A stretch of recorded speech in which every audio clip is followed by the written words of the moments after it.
Magandang umaga. Sa video ngayong araw, titingnan po natin ang current developments dito sa Catalina Lake Residences, Bawan, Batangas.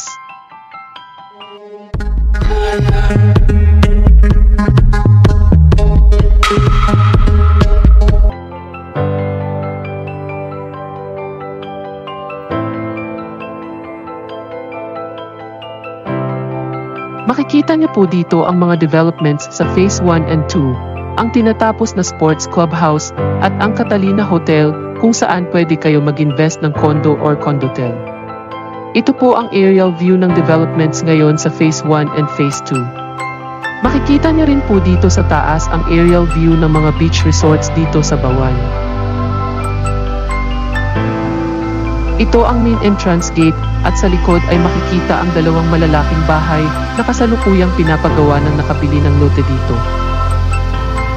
Sa lake area ay makikita ang lighthouse ng Catalina Lake Residences, at ang mga pulang bricks sa paligid ng lake ay mga daanan at jogging paths.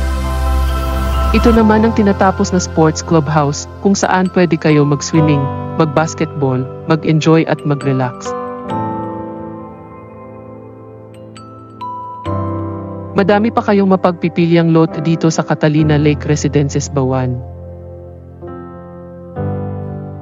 Gawa na rin ang bagong Bawan San Pascual, Batangas Diversion Road na dadaan sa Catalina Lake Residences, Bawan.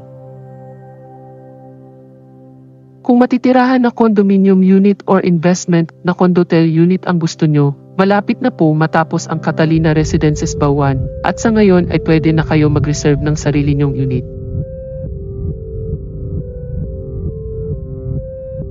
Napakagandang pagmasdan ang lake ng Catalina Lake Residences, Bawan. Presko, maespasyo at magandang pagtayuan ng inyong dream house. Tara na! Invest na kayo dito sa Catalina Lake Residences, Bawan. Tawagan nyo na po kami ngayon sa mga contact details na nakasulat dito. Salamat!